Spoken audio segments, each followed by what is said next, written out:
I don't know many other studios that are, taken this path. We came to fitness. We actually got a bit of a shock. The biggest challenge for, bricks and mortar studios that are expensive to fit out, especially Reformer Pilates, where you've got very expensive equipment, is you need capital. Interesting to see this brand come up the east coast of Australia and just continue to invest big money into small communities. When you are growing, there's things that start to slip through the cracks. And I think everyone in fitness is doing the same thing. Everyone's keeping an eye on whatever else is happening in the industry. Have you opened that many in a short window like that previously? No. Look, last year we had similar. Last year we had 3 open within a short space of time, but one was Torquay, which was a bit of it was a new location, but existing member base. Yeah. It's as big as it gets. Also, these studios are enormous. Elsternwick Really? is 1,700 square meters, Wow. and Richmond is similar. So they're flagship studios. South Yarra is the smaller single reformer studio. Yeah. But the other 2 will be flagship studios. So we'll have 2 reformer rooms, a boxing room, and a hot mat Pilates room. Wow, that's really, really cool. And I imagine there's a different element to challenging in that too, because it's almost a little bit of a different business, fundamentally, when you're managing rooms and more people. Yeah, look, not really. I think the biggest challenge for us in opening flagship studios with all the modalities in them, which is what we have in Geelong and Fitzroy, is finding a space big enough. Yeah. Is a challenge in its own right that's in an awesome location. So at the Richmond studios in the heart of Bridge Road, which is always where we want to be, in a high street location around other brands and other fitness studios and coffee shops and places where our demographic are hanging out. So to find spaces of that size that suit the sort of flagship style that we want to create, that's a challenge in itself, is finding those properties. It's much easier to find 300 square metre size properties that most fitness studios fit into. But when you're going up to getting four-room studios and amazing bathroom facilities and reception and everything else, then that's the biggest challenge, is finding the properties. What's it like with that pen in your hand about to sign the lease on that thing? Is it fun? When you got the right property, it's a no-brainer. Yeah. Really? When you've got the right property, signing it is the easy bit.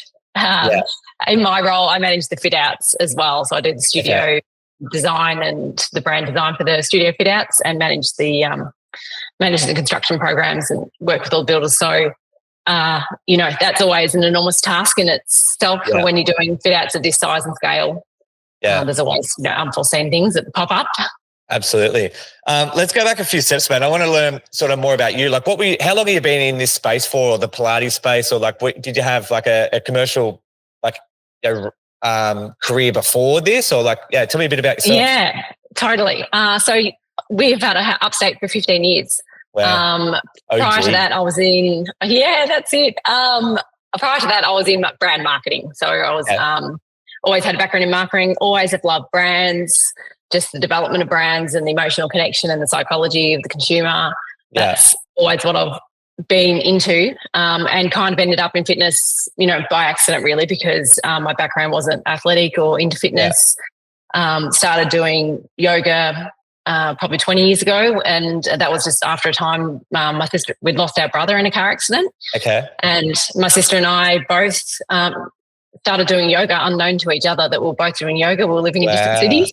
Wow. And had turned to yoga as a way to sort of deal with all the trauma and grief. And at that time, so it was that was in 2004, when boutique fitness certainly wasn't in Australia at that time. Lululemon opened their first store in Australia in 2004. So the whole scene was really different, and yoga was just so hit and miss of what you would get. You go to one studio and be it was a little bit woo-woo as well, and it was 100%. A bit wasn't understood. No one knew what it meant. Yeah. Some classes were really spiritual, and some were, really strong practice, physical practice. And I enjoyed the physical practice the most. And then I went to the US and started doing, took yoga over there, and it was already so different in the US. Did you move to the US, or you were there on holidays? On holidays. And then I went and did my yoga training in the US as well. Okay, cool. And just seeing how different yoga was, and it was such, LA in those years was Lululemon was everywhere, and yoga was really accessible and just starting to become mainstream. And I think with my brand and marketing background and passion for yoga, just saw this opportunity that there was nothing like this in Australia for a brand to be like, sort of accessible, fun, not taking itself too seriously. And Upstate, the name was all about, creating a positive state of mind, not talking about yoga and not talking about the postures, which at that time, all the yoga studios were more talking about the poses or the practice of yoga, whereas we wanted it all to be about a lifestyle. Yeah, that's cool. So that's kind of even where the names, they're a bit like when you start talking about the poses or names, like for the most part, no one can get into a pose straight away, right? So there's like this element of like, hey, I can't do this. It's not for me. Like if you can't do XYZ pose and you're like, how do I even, and I imagine it's hard as a practitioner or a teacher to try to get around to 15 people and help them into a pose.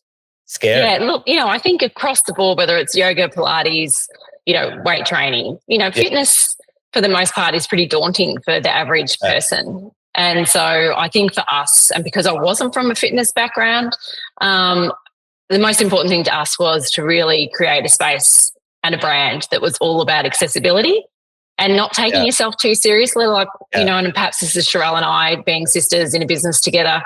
We certainly don't take ourselves very seriously at all.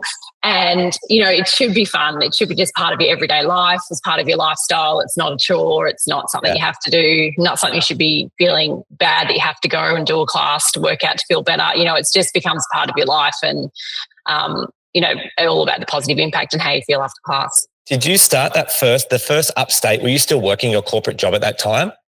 No, actually, took the leap straight in. Don't do anything in half measures. No,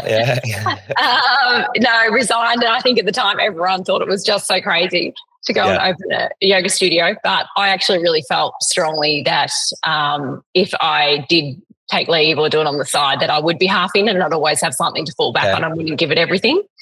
So I was very much, it's all or nothing. And 100%, that's my personality. It's all or nothing. Yeah. So, so resigned and then opened the first studio in Geelong. And then, how many are open and operating now? So we've got 9. And then like the growth, it was a like pretty slow growth the first, 1-2 years. And then like the 9 come pretty fast. Actually the first 5 years was pretty slow really, because I think I was actually pregnant when we opened the studio. So probably the first 5, even the first 5 to 7 years almost, my sister and I both were having babies during that time. And to be honest, I'm not sure, at that stage we really were like, will this just be a 1 or 2 studio type business and potentially go back to our corporate careers? And that's a great thing to do while we've got young children. So we had Geelong and then we outgrew our first location, opened a bigger location in Geelong, and then we opened Torquay within that first sort of 5 to 7 years. And it was probably around that 7-year mark that we were really like, no, hang on, I think we've got something that we absolutely love. It feels like we've got something quite unique. Let's kind of go for it. So, and where did you get that? Was that like growth of the studios that you had open that gave you the confidence or the idea, or was there like you felt like the market was shifting? Like what changed after 7 years ago? Hey, I think we have something. Yeah, I think possibly it was a combination of things. One, that like when we entered, we had people doing, yoga in their jeans. Like people didn't even know what yoga was. So I think because we came in so early into boutique fitness and it wasn't even a category, there was no K, there was no F45s, correct. There was really just yoga studios. So I think it was just very slow growth at the start. And I guess that the opportunity that allowed us to really was to set up all our trainings and our foundations and our systems and processes that when we did decide we wanted to go bigger, we were in a really strong position to do so. So combination of the market, our lives, we were, as I said, we were both having children. We had 4 children within those first few years. So between us, so I think we were investing time with our families as well, and didn't necessarily want to go big in those early days because it was about a lifestyle balance. So it was a combination of the kids getting to an age where we're like, okay, we're ready to really give this more. And also the opportunity was there as well. So I guess for us, when we really started, picking up growth, we opened Balaclava in 2018, and that was our first Melbourne studio, and we were really gearing up for growth. And we opened a new studio in 2019, the end of 2019, right before COVID, and signed 2 leases in December 2019, right before COVID, for Fitzroy and another location. So we were really gearing up, I guess, 2017, 2018, and then we hit COVID. So I feel like now is a response to this delayed build-up that we had pre-COVID, got through COVID, and then just hit the ground running, since we've come out of COVID the last couple of years. I know you guys have like it's a different business model than like a lot of other group fitness or franchises specifically. So like, has it been you and your sister that has like, had rolled the capital in to support this growth, or what's that look like? Yeah, exactly. Look, we've taken a different path, and I don't know many other studios that are, taken this path, and there's pros and cons, Yeah. We looked into franchising in 2018, and we chose not to go down that path for a couple of reasons. The two being, one, I think just my brand and marketing background, I was finding it really challenging to think about how we would scale and franchise and maintain the level of experience in the brand. Yeah. And then 2, it was the people and culture. When I think we'd both worked in corporate, and when we came to fitness, we actually got a bit of a shock to see the state of the industry in terms of how people were employed, and discovering that most were predominantly female and everyone was casual. Yeah. And we were really asking the question of, how do you guys get home loans? How do you get sick leave? How do you take maternity leave? All these benefits that they weren't getting. And once we did decide to scale, we had a big conversation between ourselves to say, we actually don't think we want to stay in fitness if we're going to support females to be engaged in employment that way. We think has to be a different way to do it. So we felt like if we went down a corporately owned structure, then we could put people on our team on as staff. And the challenge of doing that is obviously to find a full-time role. You can't instruct all the time. It's too physically challenging on the body. And even as you age, potentially don't want to keep instructing, or the body tires from instructing. So it was finding, creating other roles for people in our business that they could instruct part-time and then work in the business either in customer service or training and development, or some other role within the business. So I guess the people and culture part and the impact we wanted to make on the fitness industry and be a leader in the industry was a big decision in us not to franchise, because predominantly franchises, they may have a studio manager, but beyond that, most of their instructors are still, sort of contractor or casual or part-time. So those 2 factors were a big influence on us to decide, well, no, let's just not go down the franchise path. Obviously, the big con of that is studios cost a hell of a lot to fit out, and the beauty of franchising is someone else is paying for those capital fit out. So, hence a bit of the slow growth as well, because literally every studio, the profits from one studio opening were going straight into the fit out of the next studio. So it means you're going to slow a lot. One thing I'm going to add to that as well, right, is like before you talk about investment, is everything that you just said then of like what you wanted to try to keep in-house and control is, I feel like a lot of the motivation why people do franchise. They're like, hey, I don't want to deal with people. I don't want to worry about like, because I don't necessarily care if they're casuals, right? Or if they're creating full-time opportunities for mums or women. It's like, let's franchise. I have a cool concept. I have a few corporate locations that are going amazing. I'll sell them that, and then they can figure it out with our support. Look, it's really interesting you say that, because obviously, you speak to most people in business, like, what's the hardest thing? They're like, managing the team. Yeah. So, of course, this decision we've made and why we've made it is all about the people. But, of course, it comes with the challenges of managing the team. So, coming out of COVID, I think we had 5 full-timers, like sort of in the head office team, and then around 80 instructors. And now we've got a team of 50 permanents, a couple of hundred instructors still. So it is a massive undertaking, and there's a whole lot of responsibility and mentoring that you're taking on to to lead a team of that size. But I guess we felt just so strongly about it personally that we are up for taking on the challenge. And the rewards are endless, because you watch this team develop. And I think it's some of our very first hires. One came in as a customer service, and she's now our marketing and comms manager. Yeah. And another one came in as customer service, and she's now a manager of process and innovation. They've both been with us They were our first hires. They've been with us the whole journey. So, having these people being part of your team and grow in the team, their love for Upstate and they're investing in our businesses equally as much as we are. And so it's a win-win, but of course, there's pros and cons. It's, as I said, the biggest challenge for, bricks and mortar studios that are expensive to fit out, especially Reformer Pilates, where you've got very expensive equipment, is you need the capital. So coming out of, actually before COVID, we'd had some conversations about how could we raise capital if we didn't go down the franchise path to allow us to grow quicker than we could on our own. And we looked at, a few options, none of which got us that much further than we would on our own. So we were considering things like, instructors buying in and things like that, but mostly it didn't get you huge growth anyway. So, look, Cotton On, a big business in Geelong, and a lot of the executive team have been coming to Upstate Geelong for years. So we'd built a really great relationship with them, and they became just a bit of a mentor to Sherelle and I, some of the exec team through the COVID sort of period. And they actually came to us with an option for them to invest, which is probably one we didn't see coming. But was that at the time you're looking for capital, or was it just kind of left field? No, we'd had conversations, and they knew we were thinking about it. But because it was in COVID when the first conversations with Cotton On started, it was just a time we weren't really wanting the conversation because we were like, we don't want buy-in at a time when we're not killing it here. Correct. So the conversations extended over probably almost an 18-month period till we got to a point that we felt really happy with the proposal.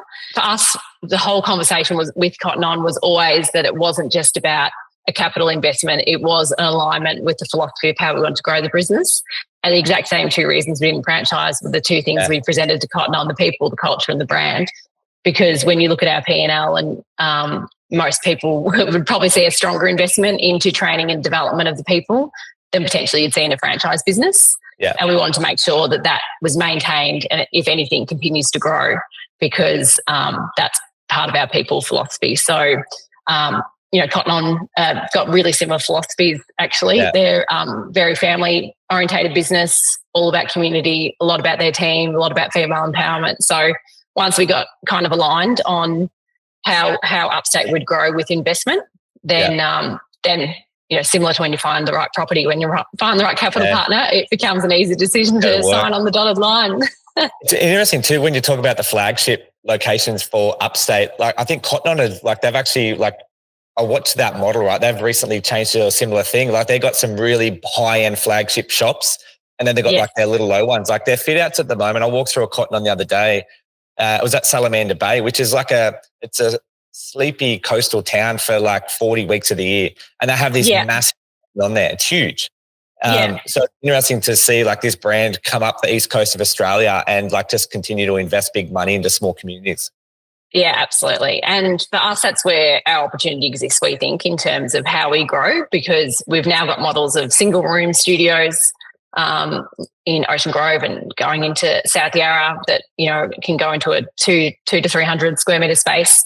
We've got 2-room studios, we've got 3-room studios, and about to have 4-room studios. So it just gives you the flex that when you're looking for property in the right location, that you can pivot the size of what you want to put into that. And also when you've got flagship studios, then you can have smaller sort of satellite locations within close proximity to those. So the model actually gives us a lot of flexibility of how we can grow in Australia. With the structure of the studio, so we have the instructors, how do you guys manage the scale of as a new unit? How do you manage the scale of the back end, the coaching or the practitioners in the studio? How do you manage that? So we have, because we've got such a large sort of head office team, I guess, we have a team of, we call them sequence trainers. So they are instructors who also take on the role of training new instructors. So they train them in the Upstate style of class. And then there's we have a 6-week mentoring and development program with all new instructors. And then we have an ongoing monthly feedback with all instructors, whether they've been with us for 1 year or, 10 years. So So the first step is when we know we're opening a new location is the onboarding of the sequence trainers who come from our pool of existing instructors. So they're sort of first onto the team. Then we have studio managers who look after the operations of the studios, and roster managers as well. So we have a studio team who are across training and development, studio ops, and the rostering. And then we've got our head office team. So we've got a marketing division, an state ops manager. So it's pretty systematic. You centralize a lot of the back end admin, which is really, really interesting. It was something when I learned that, I was like, it's a genius idea, right? Because you guys get to, there's like little patterns here. Like Gail likes to be a control freak. no, but it's like, you get to centralize the admin. You get to centralize like each pocket of location and keep the quality at a really high standard. Like your QA is like bang on. Yeah, absolutely. No, so our everything is really centralized, and we looked at different options of how we would do that, but that's where the efficiency comes of being corporate owned, to have that all centralized. It works brilliantly. I've interacted with two of the ladies on the team, and there's like a sense of calmness. Every time I talk to them, or we've had meetings with them, there's a sense of calmness, like everything's very systemized, it's very structured, and they're both amazing to sort of interact and work with. And like, I think that's a reflection of like the culture that you guys have in Upstate, especially in the back end processes, which is really, really cool, I think. That's awesome to hear. Yeah, look, we like to think that we're very systems driven, and we're always trying to improve that as well, because when you are growing, there's things that start to slip through the cracks. So it's a continual process of like continually improving. And I think it's probably just something Sherelle and I are personal. Whatever we've done in life and in business, we're always asking, how could we have done that a bit better? What else could we have done there? We've got a massive culture of feedback at Upstate across the instructors, but also just internally with the head office team. And I think we've just been super mission driven. The business is all about helping people create a positive state of mind. So always like asking ourselves the question of like, how could we, deliver something better? Which just leads to continuous improvement and makes things pretty seamless. When you talk about the modalities, so we've got yoga, Reformer Pilates, boxing, and then we've got hot Pilates as well. Hot Pilates. Has the boxing always been a modality since the beginning, or is that like a more recent modality? That's the most recent one. So we launched that. We were about to launch it pre-COVID. Yeah. So I think in the end, it came into market maybe in 2020. That is the recent modality, and it was one that we'd been keen to launch for a little while.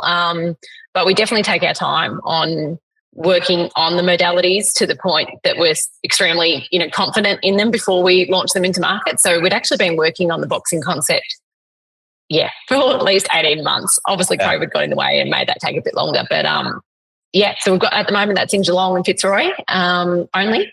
And we'll be in Richmond and Elston Week as well. So like when you talk about yoga 20 years ago, I feel like that's kind of where Pilates is now, or like maybe it was there 2 years ago. So I feel like there's a massive movement. I see guys my age doing Pilates a lot, and like that wouldn't have happened even 12 months ago, to be honest. But there's like this a massive acceptance that like it's for everyone. 100%. Yeah. You're spot on. I think the same thing, and I've said the same thing. I feel like Pilates is where yoga was when we first started. Yeah. Well, actually it's a lot further along than that. But so we introduced Pilates. So when we first started, we were just yoga. So we've had Pilates for maybe 10 years. I think Reformer we've had for 8 years. So we were early on in that, which is exactly where you want to be, because you can really ride the growth. And when it's at its point of mass, getting towards mass, that you're so established in delivering that, and you're continuing to up the ante and up the way you're instructed as well. So we're very mindful of that in fitness, to try as much as we can to introduce modalities that we think are in their infancy and have the capacity to get longevity out of it.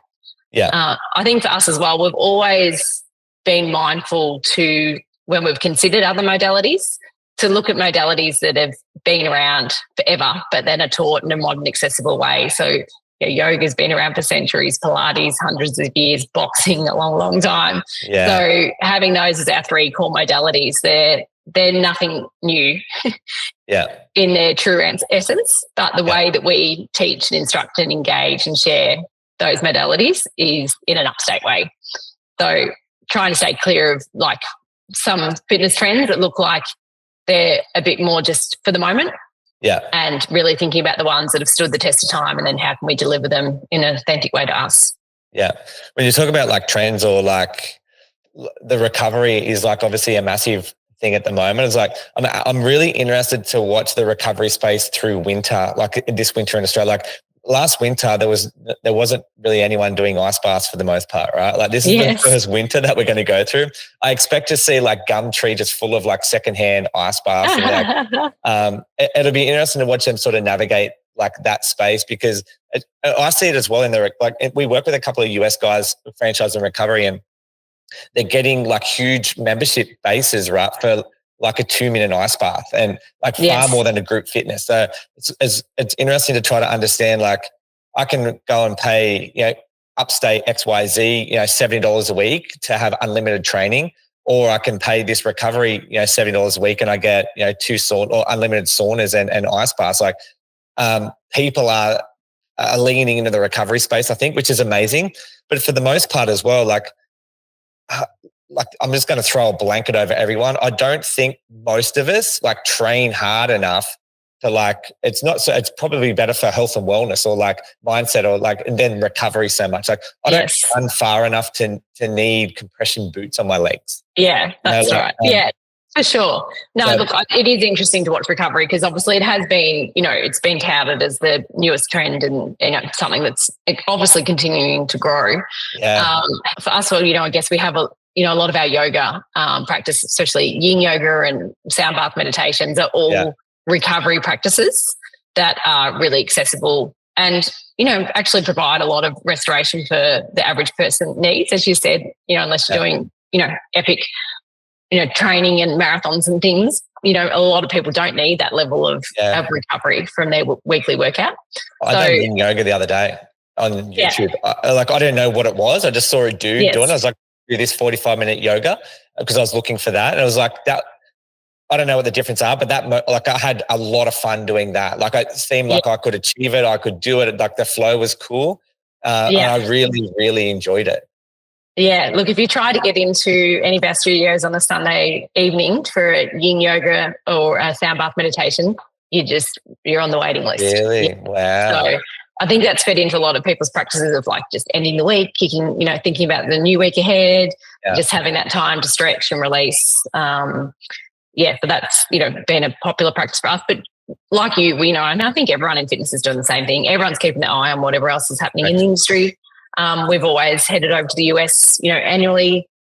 This year we're heading over to the UK. We always love to just go and, check out other studios, go to other classes, same here in Australia, like live and learn from each other. Yeah. And, just keep your eye on what people are doing, but also just like feedback from your members and constantly assessing which classes are getting the most traction, which classes are starting to lose some of that traction, and just continually editing your own classes as well. So it's a constant evolution. If we were doing what we did 15 years ago, which was just yoga, we'd be out of business, no doubt about it.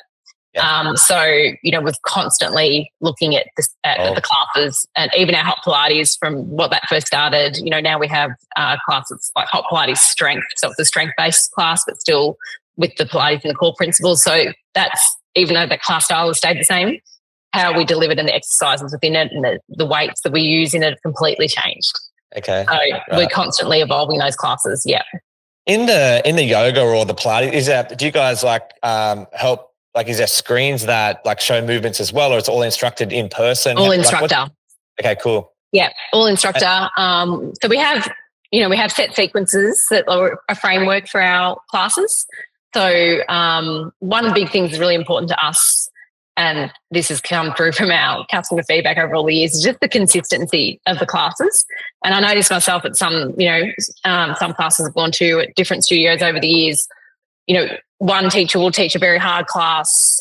The next one, especially in yoga or Pilates, Reformer, the next one could be more stretching based, and you're not kind of sure what you're going to expect, even though the class is the same. So we're all about consistency of the class experience.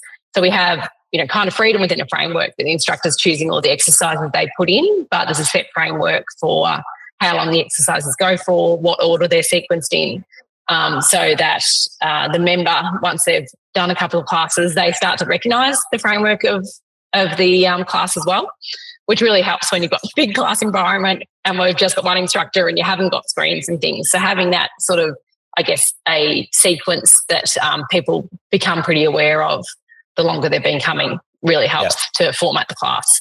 Absolutely. So from a membership structure point of view, like, is there is it packs? Is it a DD weekly, monthly? Can I choose just to do yoga and not boxing? Like, what does that look like? Yeah, kind of all the above. The most popular package and what most people are on is the week-to-week membership. So ours is like $55 a week, all the classes, unlimited, as much as you want. All modalities? All modalities, all studios, all locations. Okay. Mad. It's great value, and that is by far the most popular. It's cheaper than what I thought. That's cheaper than what I thought. Yeah, it's cool. Yeah. So that is, that's the winner. That's what most people are signing up to. We do have 12-month memberships, which I think because we have been, around in the market so long, there's a lot of trust with the brand. So a lot of people are happy to buy 12 months in advance, and they get that at a, better rate than the weekly. And then we do have plus packs and drop in as well, but definitely the week-to-week unlimited is what people want. That's really interesting because I see other Pilates yoga concepts, franchises that have a hard time trying to sell DD weekly, and they just push. Right. But I think what it comes like after what you're talking about, I think the biggest thing is they don't have confidence in that over a long period of time. Yeah, so they're very heavy class packs. So selling FS8, for example, I know that they have a really hard time trying to sell DD weekly. They only just sell class packs. So it's just like there's 10 pack, 10 pack. No, super surprising. Yeah, that's just, by far. And look, for us as a business, of course, it's your cash flow. It's, it really helps to give confidence in predicting your cash flow for the next 6 to 12 months. So I can't imagine operating on that, on that basis of the 10 pack. But, for us it's awesome because it works perfect. The consumer wants it, and it works really well for us as well. I think we also we really talk about the value of a member. We're really trying to build a community. So we focus a lot on the member perks. So you get unlimited classes. Because we're corporate owned, you can go to any location. Yeah. We have perks like bring a friend every 30 days. We have milestone gifts, birthday gifts, like lots of these other member perks, I guess, that really wrap people into the community. And so I think when you sign up to those week-to-weeks, you get all that as an added bonus. So one, it's good value, and two, you get these member perks and sort of community vibes.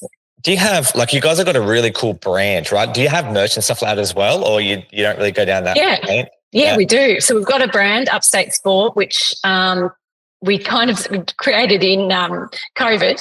I think the coping mechanism in COVID was stay busy. So we started an apparel brand on the side. Little do we know how much work that is. And then when we came to open the studios, all our focus was getting these studios, rebuilt. So, so we do have a complete range of, activewear and hoodies and all sorts of, merch. I guess it's more than merch because it's a standalone brand. So we're actually working with Cotton on developing that brand. Are they helping with design and manufacture of that? Yeah, that's correct. So good. Yeah. So we're just we're opening our first store in South Yarra. So our South Yarra standalone. The store will be downstairs, and we'll have the Reformer studio upstairs. Wow, that's so cool. That's exciting. Yeah, look, it is exciting. I think it's just a whole nother business, obviously. And I think for Sherelle and I, we absolutely love the studio life. I feel like we're making such an impact that our focus is really on the growth of the studios and then trying to support the sport brand as much as we can. And it's, the community, the community do love it. They've been so supportive of the brand. And, I think for them, it's just a nice way to really show that they are part of the community. So it's an awesome addition to have. The other area we've been expanding into is retreats.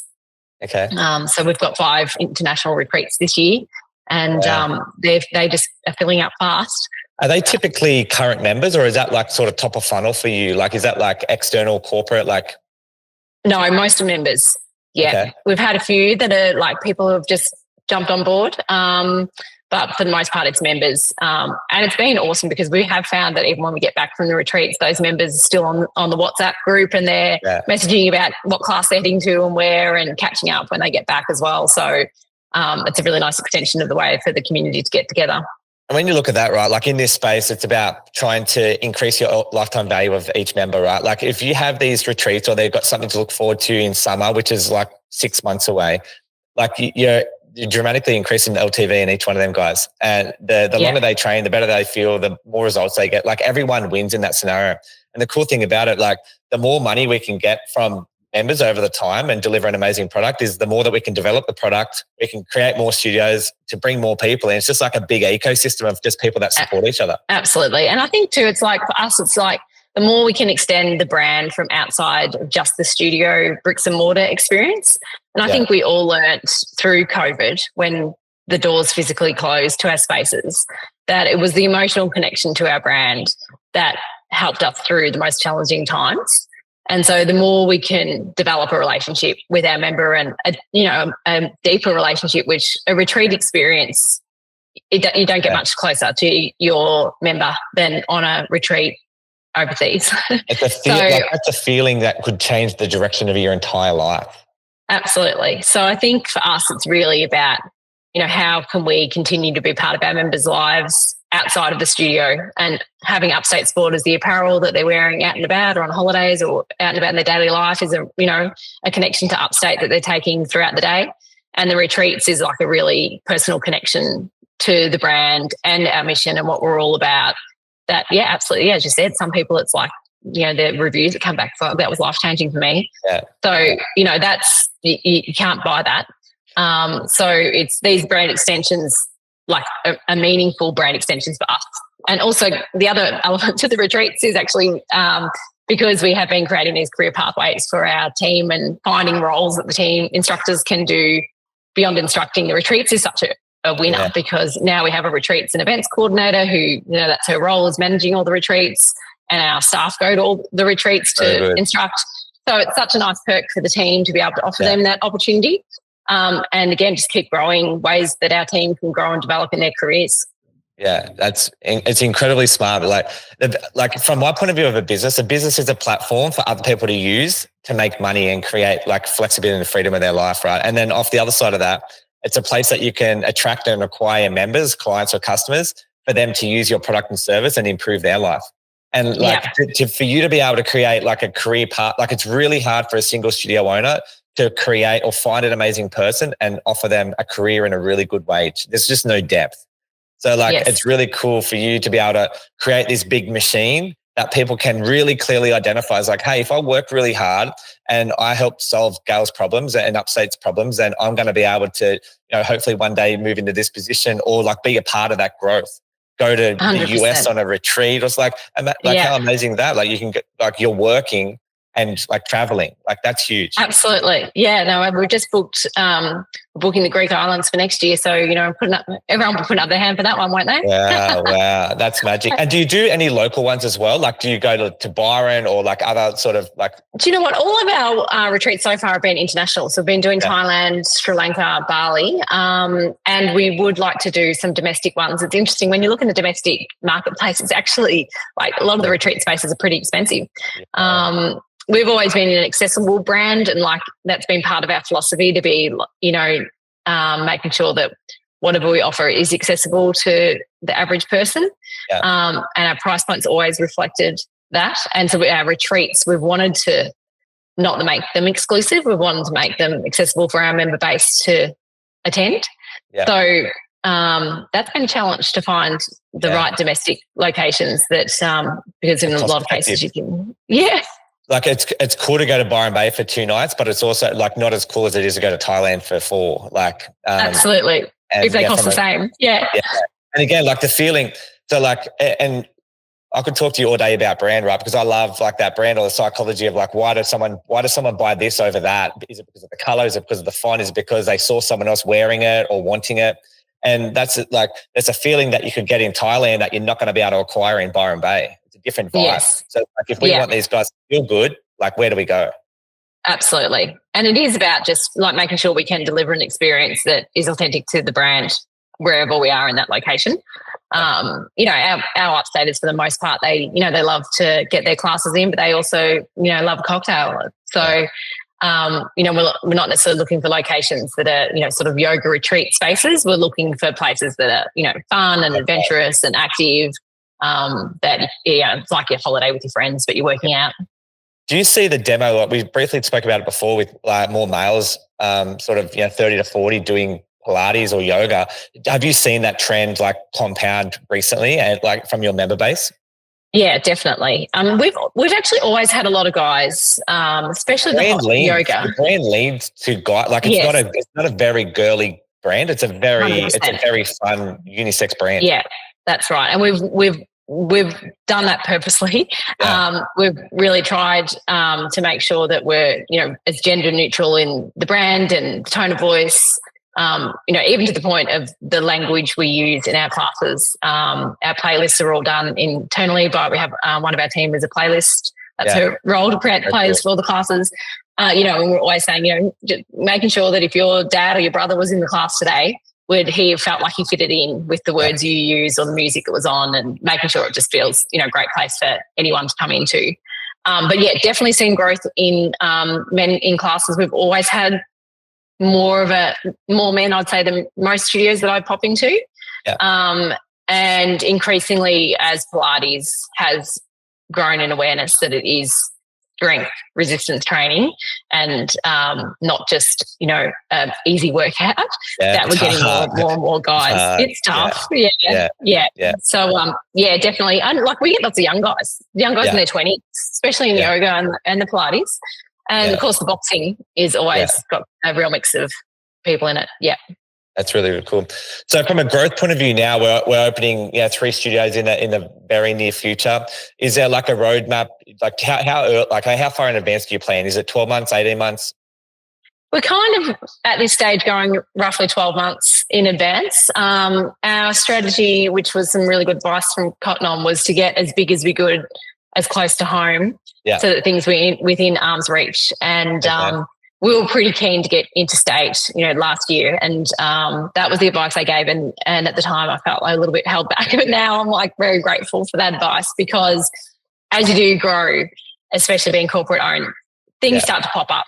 And, when you're an hour away from all the studios, you can actually really quickly meet with the team face to face and just work through the solution. So that's where we're at right now, is to try and push the growth as big as we can within Melbourne and Victoria. And then we'll look to go interstate. Yeah, and it'd be New South Wales first, Queensland first. Like, we're pretty keen on Queensland. Yeah, and again, I think for us, it's a little bit about where the property might be and the opportunities. Because when we expand interstate, we'd like to get not just one. We'd want to open with 2 to 3 at one time. And again, just thinking about all the things that the challenges of going interstate. And Sydney's a really expensive market. So possibly would like to learn any lessons that will come, and there'll be lessons in our first interstate market in a market that's perhaps not as risky or as expensive. It's in it because, again, talking about other brands, like you do see some people fall into the traps of like just trying to spread because they can talk about the spread. So they race into an overseas location so they can call it a global brand, and it's like incredibly hard to. There's even some concept that'll just push for masters, right? I'm struck. Like they'll just try to sell masters off the back of like doing a good job in Australia. And it's interesting. Like I think Australia is the most amazing, almost canvas. Like we produce a huge amount of group fitness concepts, and I don't know what it is, but like it seems to, if it works in Australia, mostly it'll work anywhere else. Oh, no, look, Australia is just, years ago when we first started going to the US to look at other concepts, going back 10 years ago, that's where I would have thought, that's where you went to look. And now we can just look in Australia. I mean, we've got the best operators who, so many brands killing it, which is so exciting. Look, for us, I mean, I feel really lucky that we don't have the pressure of like get to a certain number by a certain time. And I think fitness is in a really interesting position in Australia at the moment. I've probably never seen a time where there's as many studios closing as there is opening. Yeah. And I think the next 5 years we'll see a bit of a fallout continue in that sort of way. Yep. So we're probably, happy to just be more taking our time, choose the locations that feel like a hell yes. Yeah. And, go gradually while the fitness industry is in a bit of an interesting place at the moment in Australia.